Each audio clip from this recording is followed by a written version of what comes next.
प्यारे बच्चों, आज हम अपना नया पाठ छठा पाठ लुई ब्रेल पढ़ेंगे। लुई ब्रेल ने ब्रेल लिपि की खोज की थी, आविष्कार किया था। तो ये ब्रेल लिपि क्या होती है बच्चों? ब्रेल लिपि जो बिंदुओं की, ये उभरे हुए बिंदु होते हैं, 6 बिंदु होते हैं। इनकी मदद से लोग लिख सकते हैं, पढ़ सकते हैं। तो इसकी खोज किसने की थी? लुई ब्रेल ने। और आज लगभग पूरा संसार, किसी एक देश की बात नहीं कर रहे हैं बच्चों, लगभग पूरा संसार ब्रेल की, लुई ब्रेल की इस खोज से आज लिख और पढ़ सकता है। खासकर ये दृष्टिहीन लोगों के लिए यह एक चमत्कार ही है।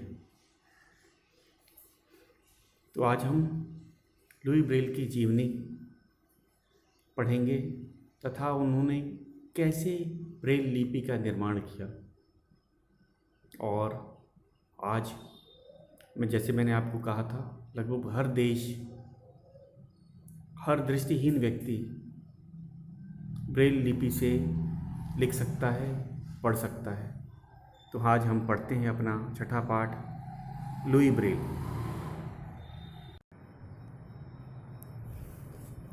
हाँ तो बच्चों,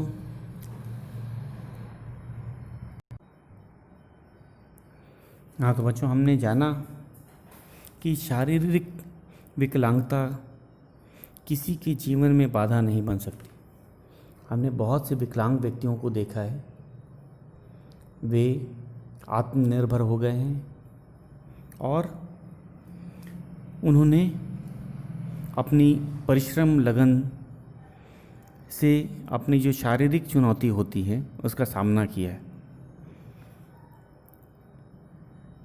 तथा लुई ब्रेल भी एक उसी का एक अच्छा उदाहरण है। इनकी क्या शारीरिक विकलांगता थी बच्चों? कि ये बचपन से नेत्रहीन नहीं थे।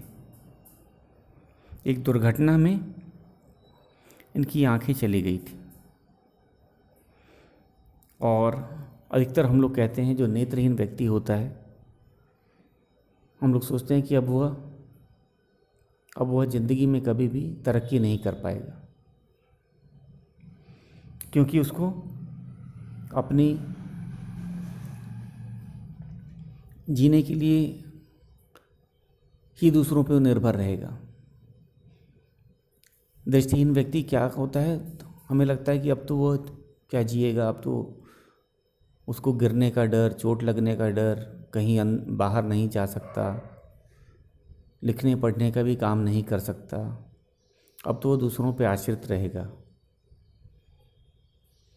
और उसका जीवन बेकार है, ऐसा सोचा जाता था पहले।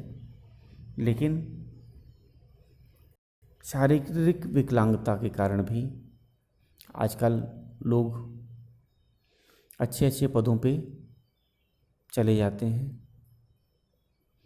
लेकिन इसके लिए क्या चाहिए? हमें परिश्रम होना चाहिए, लगन होना चाहिए। अगर शारीरिक विकलांगता को अगर वह चुनौती के रूप में लेता है तो व्यक्ति अपने जीवन में सफल हो सकता है। वह किसी भी सामान्य व्यक्ति की तरह अच्छा जीवन जी सकता है तथा लोगों की मदद भी कर सकता है, जैसे हमारे लुई ब्रेल ने की थी। तो हम पढ़ते हैं इनकी जीवनी।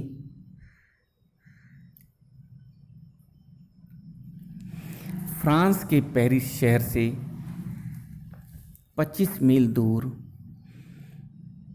कूप्रे गांव में एक साधारण परिवार में लुई ब्रेल का जन्म हुआ। तो इनका जन्म बच्चों, हम जानते हैं फ्रांस की राजधानी पेरिस है और पेरिस से करीब 25 किलोमीटर दूर, 25 मील दूर एक गांव है, छोटा गांव, उसका नाम है कूप्रे। वहाँ इनका जन्म हुआ था। उनका परिवार साधारण सा परिवार था। लुई के पिता साइमन ब्रेल एक छोटी सी कार्यशाला चलाते थे। लुई के पिताजी का क्या नाम था? Simon Braille. तो ब्रेल उनका सरनेम हम कह सकते हैं। उनके पिता का नाम साइमन ब्रेल था और लुई का नाम लुई ब्रेल था। एक छोटी सी कार्यशाला चलाते थे। कार्यशाला को बच्चों क्या बोलते हैं? जहाँ पे छोटा कारखाना, जहाँ एक या दो लोग काम करते हों, हाथ से काम करते हों या मशीनों से काम करते हों। और उस कार्यशाला में क्या बनता था? घोड़ों की लगाम और जीन बनती थी। लगाम क्या होता है बच्चों? लगाम से घोड़े को काबू किया जाता है। यह घोड़े के मुंह से होते हुए जो उस पर जो सवार होता है उसके हाथ तक जाती है। ये चमड़े की एक रस्सी होती है जिसको खींच के सवार घोड़े को अपने काबू में रखता है। तो उस कार्यशाला में जीन क्या होता है? जीन होता है घोड़े पे बैठने के लिए। क्या होता है? जीन एक चमड़े का टुकड़ा होता है, वह घोड़े पे बांधा जाता है ताकि सवार अच्छी तरह से बैठ सके तथा घोड़े के पीठ से फिसल के ना गिरे। तो उस छोटी सी कार्यशाला में यही दो चीज़ बनाए जाते थे। एक था लगाम और दूसरा जीन, घोड़े पे बैठने वाली जीन। तो ये दोनों चमड़े से बनते हैं बच्चों। लगाम क्या करता है? घोड़े को काबू में करता है। तो किसी भी घोड़े पे अगर आपको घोड़सवारी करनी होगी तो ये दोनों चीज़ ज़रूर चाहिए होती थी। तो जीन और लगाम हर घुड़सवार की ज़रूरत होती थी और ये दोनों चमड़े से बनाए जाते हैं। चमड़ा हल्का मजबूत होता है तथा घोड़े की पीठ से आसानी से फिसलता भी नहीं। तो लुई ब्रेल के पिताजी, उनका नाम था साइमन ब्रेल, वो अपनी कार्यशाला में घोड़े की लगाम तथा जीन बनाते थे। वह अपनी कारीगरी के लिए पूरे फ्रांस में प्रसिद्ध थे। वे बहुत अच्छे कारीगर थे। लोग उनके पास लगाम तथा जीन खरीदने आया करते थे और लगभग पेरिस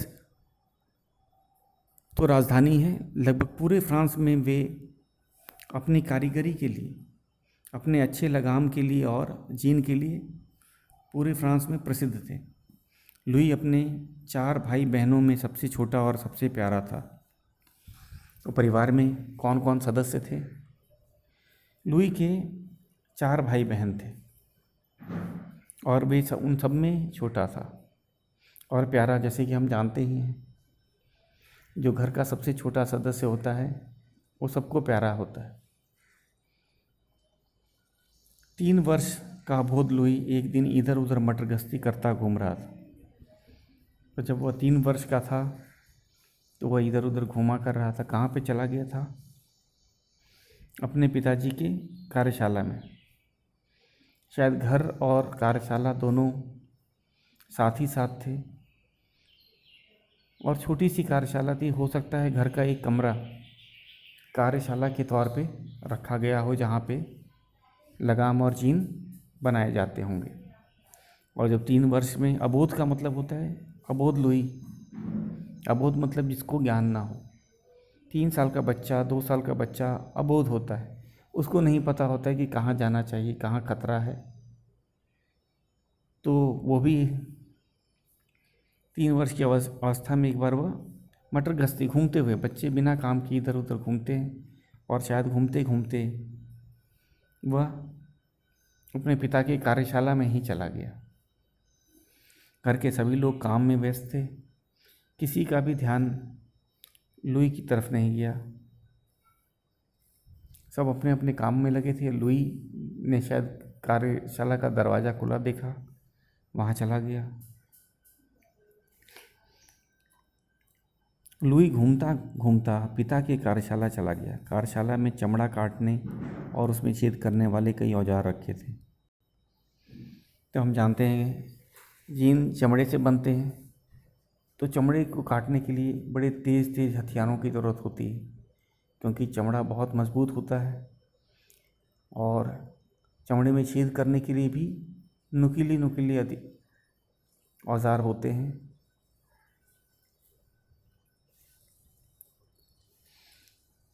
नन्हे लुई ने चमड़े में छेद करने वाला एक औजार उठा लिया और उससे चमड़े पर कुछ बनाने लगा। तो नन्हे लुई ने देखा कि चारों तरफ औजार बिखरे पड़े हैं, चमड़ा भी रखा हुआ है, और शायद उसने अपने पिता को काम करते हुए देखा होगा। तो उसने भी खेल खेल में एक चमड़े में छेद करने वाला औजार, शायद नुकीली कील की तरह होगा, क्योंकि चमड़े जो जीन बनाई जाती है तो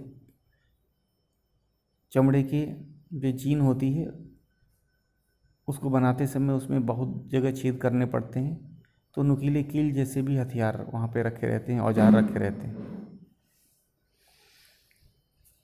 तो उसने एक छेद करने वाला औजार उठाया और चमड़े पर कुछ बनाने लगा। उसने देखा था कि मेरे पिताजी भी ऐसे ही बनाते हैं। औजार उसे संभल न पाया और उसकी आँख में लग गया। तो क्या हुआ, बच्चा था ही, 3 साल का था। औजार वो संभाल नहीं पाया और वो नुकीला औजार उसके आँख में लग गया। फिर क्या हो गया, बच्चे की चीख सुनकर उसकी माँ दौड़ी आई और लुई ब्रेल बहुत ज़ोर से रोने लगा। और उसकी चीख सुन के सबसे पहले कौन आई, उसकी माँ आ गई। हम देख भी रहे हैं चित्र में, लुई की माँ आई हुई है। लुई की एक आंख से खून भी निकल रहा है। नीचे औजार पड़ा हुआ है छेद करने वाला, कुछ चमड़े के टुकड़े भी पड़े हुए हैं। और उसकी माँ जब तक आई तब तक उसकी आँख में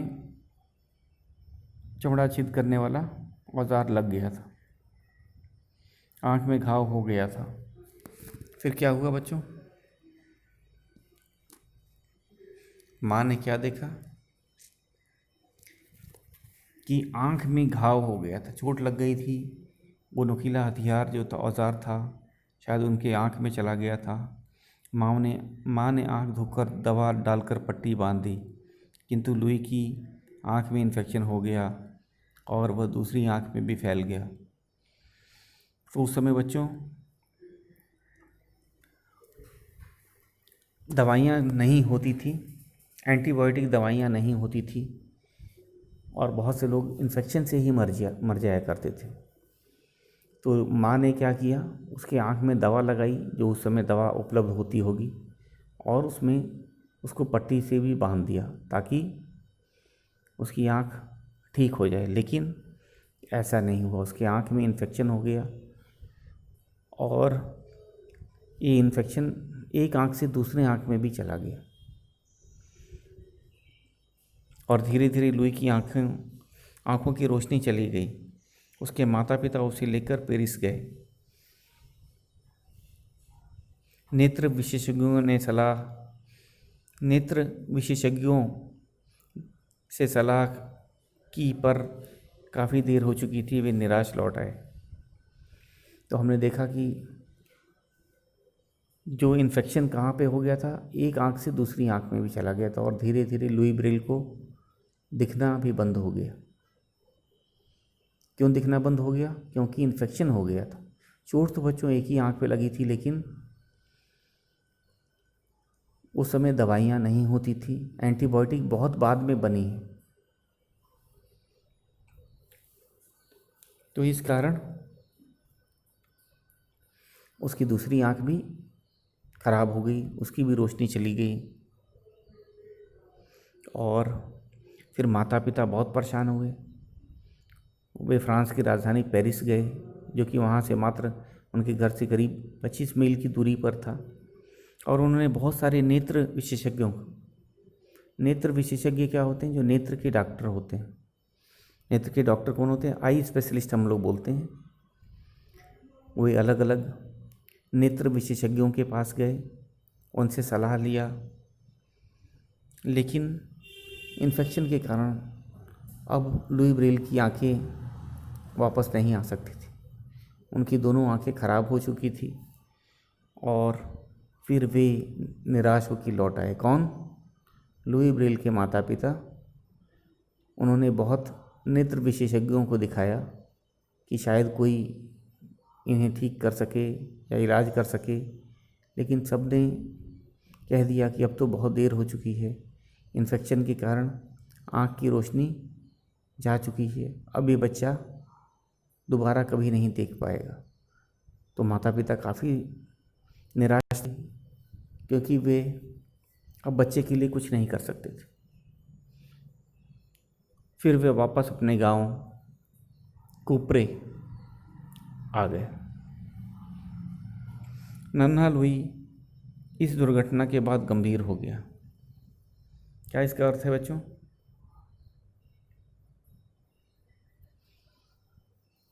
अब लुई को काफ़ी गंभीर रहने लगा था। पहले नटखट था, मटरगश्ती करता था, लेकिन अब नहीं दिखाई देने के कारण वह ज़्यादा इधर उधर नहीं जाता था, एक जगह बैठा रहता होगा शायद,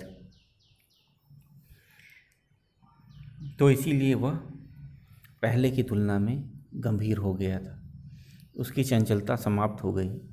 अब नहीं देखने के कारण वह चलता भी नहीं था। माता पिता ने भी शायद मना कर रखा होगा, बेटा मत चलो, नहीं तो कहीं गिर जाओगे, क्योंकि जो नेत्रहीन होते हैं उनको गिर जाने का बहुत डर होता है।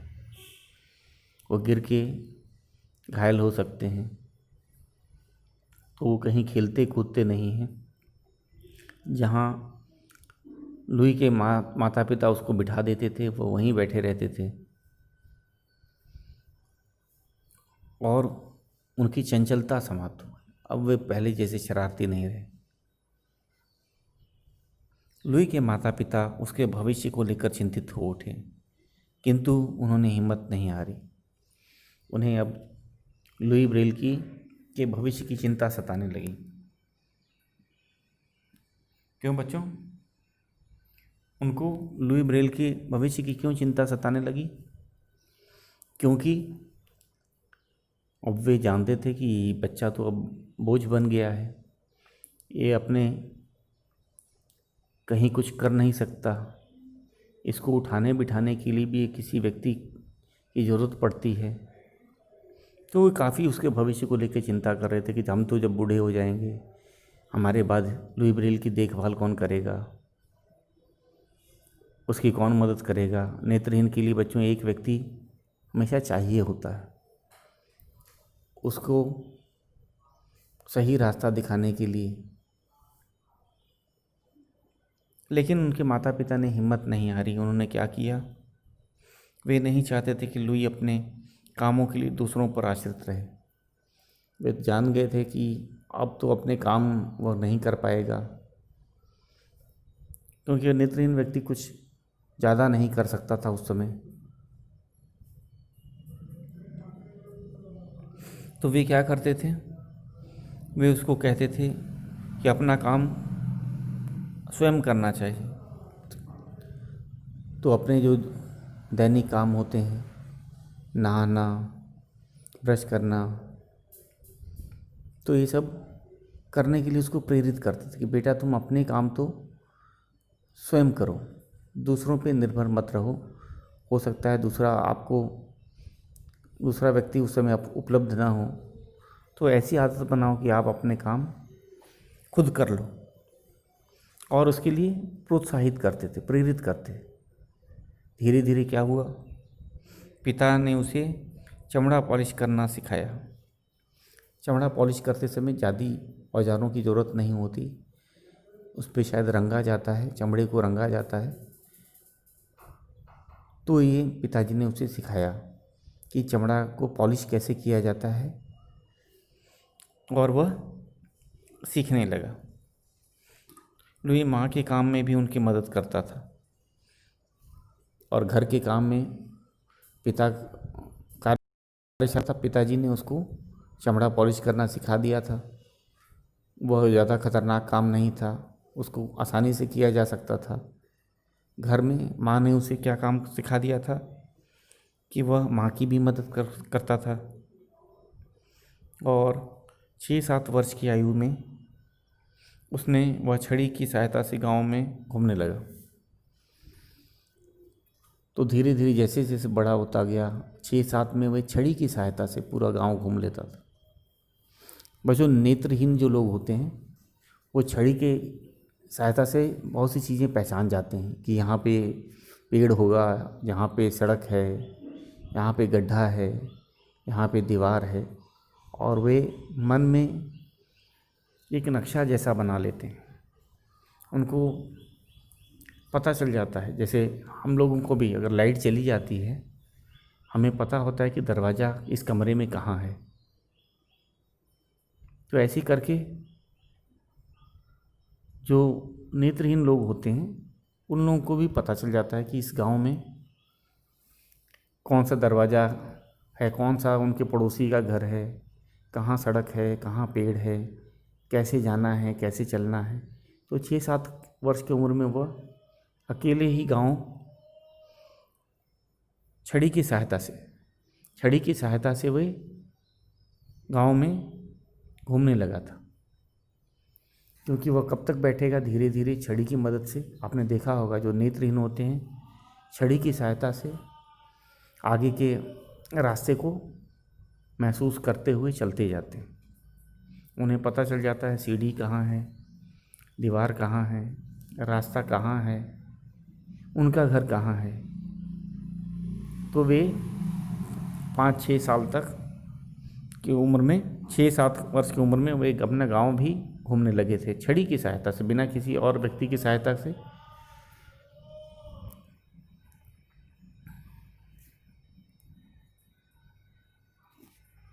तभी कूपरे के चर्च में नए पादरी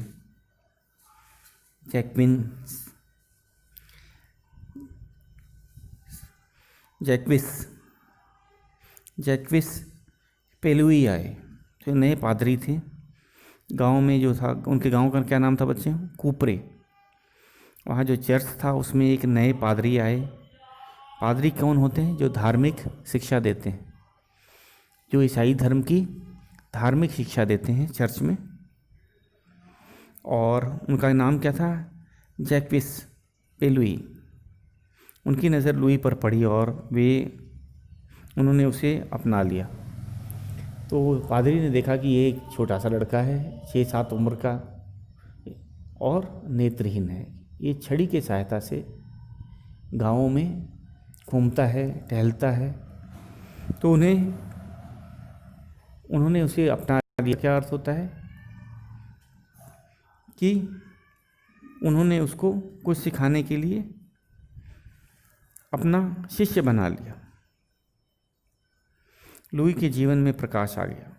लुई को भी कोई ऐसे व्यक्ति की आवश्यकता थी जो उसकी बातें सुने, उसकी मदद करे। और पादरी को ये बच्चा लुई ब्रेल काफ़ी पसंद आया, क्योंकि वे उससे प्रभावित हो गया कि इतनी कम उम्र में, 6-7 की उम्र में एक बच्चा बिना किसी सहायता के, क्योंकि माँ बाप ने उनको बताया था कि आपको अपने काम स्वयं करने होंगे, अगर आपको जाना है तो आप दूसरे पर निर्भर मत रहो, घर के छोटे बड़े काम तो करने ही हैं, और भी जो काम है छड़ी के सहायता से शायद माता पिता की ही प्रेरणा से वे सीखे होंगे। तो पादरी ने उन्हें अपना लिया। उन्होंने सोचा कि चलो इसको अपना शिष्य बना लिया जाए, और इस कारण से लुई के जीवन में प्रकाश आ गया। तो प्रकाश का क्या अर्थ है यहाँ पे? कि अब लुई को उम्मीद जगी कि अब उसका कोई मित्र है, उसको कोई अध्यापक मिल गए हैं जो उसकी बात समझेंगे तथा उसको कुछ सिखाएंगे। तो ये प्रकाश का क्या अर्थ है कि कुछ उसे उम्मीद की किरण जगी कि अब कोई उसका मित्र है जो उसके हित के बारे में सोच सकता है, माता पिता के अलावा। वह उसे लेकर किसी बड़े पेड़ के नीचे बैठ जाते, उसे बाइबल की कहानियाँ सुनाते, विज्ञान और इतिहास की कहानियाँ सुनाते। तो पादरी क्या करते थे, उसको एक पेड़ के नीचे लेके बैठ जाते। हम देख भी रहे हैं बच्चों चित्र में, एक पेड़ है,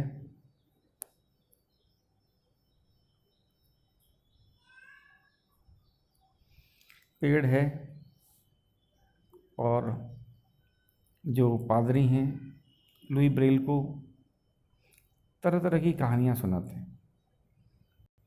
दृष्टिहीन व्यक्तियों को कहानियाँ बहुत पसंद आती हैं क्योंकि वे कहानियाँ पढ़ नहीं सकते थे, तो सुन के कहानियों का आनंद लेते थे। तो बाइबल की कहानियों के अलावा उन्होंने विज्ञान और इतिहास की भी कहानियाँ सुनाई। तो एक तो धार्मिक शिक्षा दी ही, उसके अलावा उन्होंने विज्ञान के बारे में बताया उनको, और इतिहास के बारे में भी बहुत सारी कहानियाँ सुनाई। उन्होंने ही लुई को फूलों और पक्षियों की पहचान कराई, और लुई को फूलों का भी अभी परिचय नहीं था क्योंकि बहुत कम उम्र में वो दुर्घटना के कारण नेत्रहीन हो गए थे। तो फूलों का नहीं था, पक्षियों का भी नहीं था उन्हें ज्ञान। तो ये सारा ज्ञान किसने करवाया? जैक्विन स्पिलुई, जो चर्च के पादरी थे, जो कूपरे चर्च के पादरी थे, उन्होंने सारा अनुभव लुई ब्रेल को करवाया, और वो फूलों को पहचानने लगे थे, पक्षियों को पहचानने लगे थे, और साथ साथ उन्होंने संगीत भी सिखाया, क्योंकि संगीत भी दृष्टिहीनों को काफ़ी आकर्षित करता है। तो वे गाने सुनते थे, उनको संगीत के बारे में भी ज्ञान करवाया। लुई ने मन में ठान लिया कि वह जीवन में कुछ करके दिखाएगा। तो पादरी से मिलके लुई को भी प्रेरणा मिली, और उसने सोच लिया था कि अब वो जीवन में कुछ करेगा तथा आत्मनिर्भर बनेगा।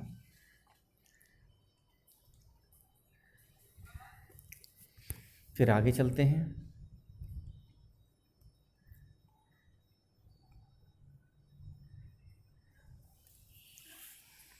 कूपरे में ही एक स्कूल था। पादरी ने स्कूल के अध्यापक से बात करके उसे स्कूल में भर्ती करवा दिया। तो पादरी ने क्या किया, स्कूल के अध्यापक को प्रेरित किया कि एक बच्चा है, दृष्टिहीन है, आप क्या करो, आप इसको स्कूल में भर्ती कर दो, ये बाकी बच्चों के साथ रहेगा तो इसका भी मन लगा रहेगा, और ये धीरे धीरे कुछ ना कुछ सीख ही लेगा। और अध्यापक भी बात मान गए। उन्होंने लुई ब्रेल को स्कूल में भर्ती कर लिया। पहले पहल तो वह सामान्य बच्चों में सहमा सहमा रहता था, किंतु धीरे धीरे उसने अपनी प्रतिभा से सबको प्रभावित कर दिया।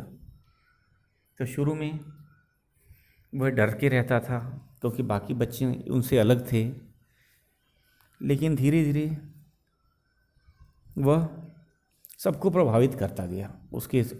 उसको संगीत का ज्ञान था, और वह धीरे धीरे हर चीज़ सीखना चाहता था। लुई ब्रेल को सीखने की बहुत ललक थी, तो इस कारण से बाकी बच्चे भी प्रभावित हो गए कि इसमें तो प्रतिभा की कमी है नहीं। तो एक तरह से देखा जाए तो इसकी सीखने की जो लगन, लुई ब्रेल की सीखने की लगन सबको प्रभावित करती थी, चाहे वो चर्च के पादरी हों, स्कूल के अध्यापक हों, चाहे स्कूल के अन्य बच्चे हों। सब लुई ब्रेल की प्रतिभा से प्रभावित होने लगे। तो बच्चों, आज के लिए इतना ही। शेष हम अपने अगले वीडियो में पाठ की व्याख्या करेंगे।